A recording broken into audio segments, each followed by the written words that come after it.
I just spent an incredible day at Underground Festival and I took a vlog of the whole lot because I wanted to show you guys what it's all about. I will 100% be going back for both days next year. Unfortunately, I could only go for one day this year because of herd test and some other commitments back home.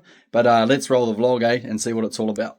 Got out the door in the morning and it was the dreariest morning you could just about imagine. Still miserable from the southerly the day before, but we headed up 1 hour and a half drive up to Waipara so that we can go to Greystone Wines, where an Underground Festival was held this year. And of course it's New Zealand, mate, so there's some roadworks pulled up. Greystone, what a beautiful entrance, and the Underground Festival on the sign there. And we're driving up around the back of the vineyard and down into the Underground Festival setup here, which was in a tidy little valley. And it's quite cool. We've got all these tents set up. There's a bit of a campground, that sort of thing. We grabbed our guide, signed in, got sorted out, and got some breakfast ground. We've got some oats. We've got some Dairy yogurt there from Lion Farms in central Canterbury, and also some fruit. And we started the day off with a talk from John Chester, who started The Biggest Little Farm. There was a series all about that. He bought a farm in California and regenerated it basically from essentially almost a desert to a thriving farm. So that was a great presentation.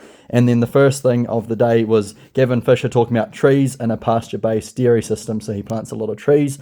Grabbed some morning tea from Bellbird Bakery, a beautiful cinnamon knot, and followed that up with learning farm planning for agroforestry. I was absolutely starving after that, so it was time for a scran for some lunch. We had an Italian sandwich with some kumara and some Canterbury grown quinoa, and then it was time for a regen vine walk through Greystone Vines. An interesting thing is they actually ferment their wine inside the vineyard, which I'm pretty sure they're the only people in New Zealand to do that. So that was super cool. They've also got their vines right up high.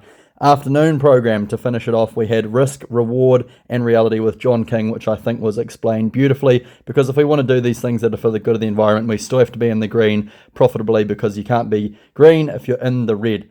And then obviously I had to buy his books because his speech was just so brilliant and just talking about the reality of things. And we followed that up with Conan hosting Regen Ag, Do the Numbers Stack Up, hosted by Conan, obviously with some farmers there. And then it was time to head on home. What a day.